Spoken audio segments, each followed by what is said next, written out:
ముంత మసాలా. పూట పిల్లలు స్కూల్ నుండి వచ్చిన తర్వాత స్నాక్స్గా అరిటాకులో కానీ ఇస్తరాకులో కానీ ఇట్లా పొట్లం చుట్టి పిల్లలకి ఇస్తే ఫీల్ అవుతారు. చాలా ఇష్టంగా టేస్టీగా తింటారు.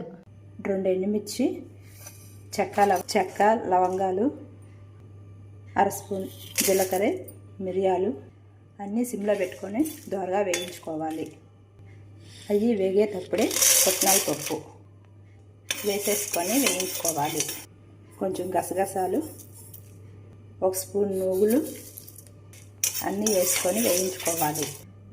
అన్నీ ఒక ప్లేట్లో తీసుకొని మిక్సీ పట్టుకోవాలి చల్లారిన తర్వాత. ఈ కప్పుతోటి 2 కప్పులు మరమరాలు తీసుకొని వేయినప్పుడు 1 స్పూను నెయ్యి వేసుకొని అర స్పూను పసుపు వేసి సిమ్లో పెట్టుకొని వేపు కాన్ఫ్లెక్స్ ఇవి కిరాణా షాపులో దొరికేవి. ఆయిల్ హీట్ అయిన తర్వాత ఈ 1 కప్పు వేసుకొని వేయించుకోవాలి. 1 కప్పు వేరుశనగపప్పు, రెబ్బలు, కరివేపాకు కూడా వేసుకున్నాయన్నీ వేసేసుకోవాలి. వేసేసుకున్న తర్వాత ఆల్రెడీ ఎండుమిర్చి వేసుకున్నా చూసుకొని కొంచెం కారం, కొంచెం పసుపు, ముందుగా వేయించుకున్న మసాలా మొత్తం వేసేసుకోవాలి.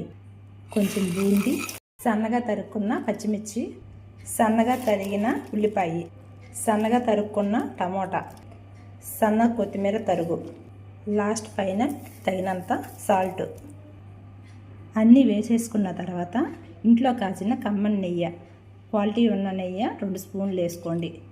చాలా బాగుండిద్ది. ఇప్పుడు మొత్తం ఒకసారి కసి చేసుకోవాలి. అంటే మొత్తం ఒకసారి కలుపుకోవాలి. లాస్ట్ ఫైనల్ నిమ్మరసం వేసుకొని సర్వ్ చేసుకోవడమే. ఈ ముంత మసాలా నచ్చితే లైక్ చేసి సబ్స్క్రైబ్ చేసుకొని షేర్ చేయండి. Thank you.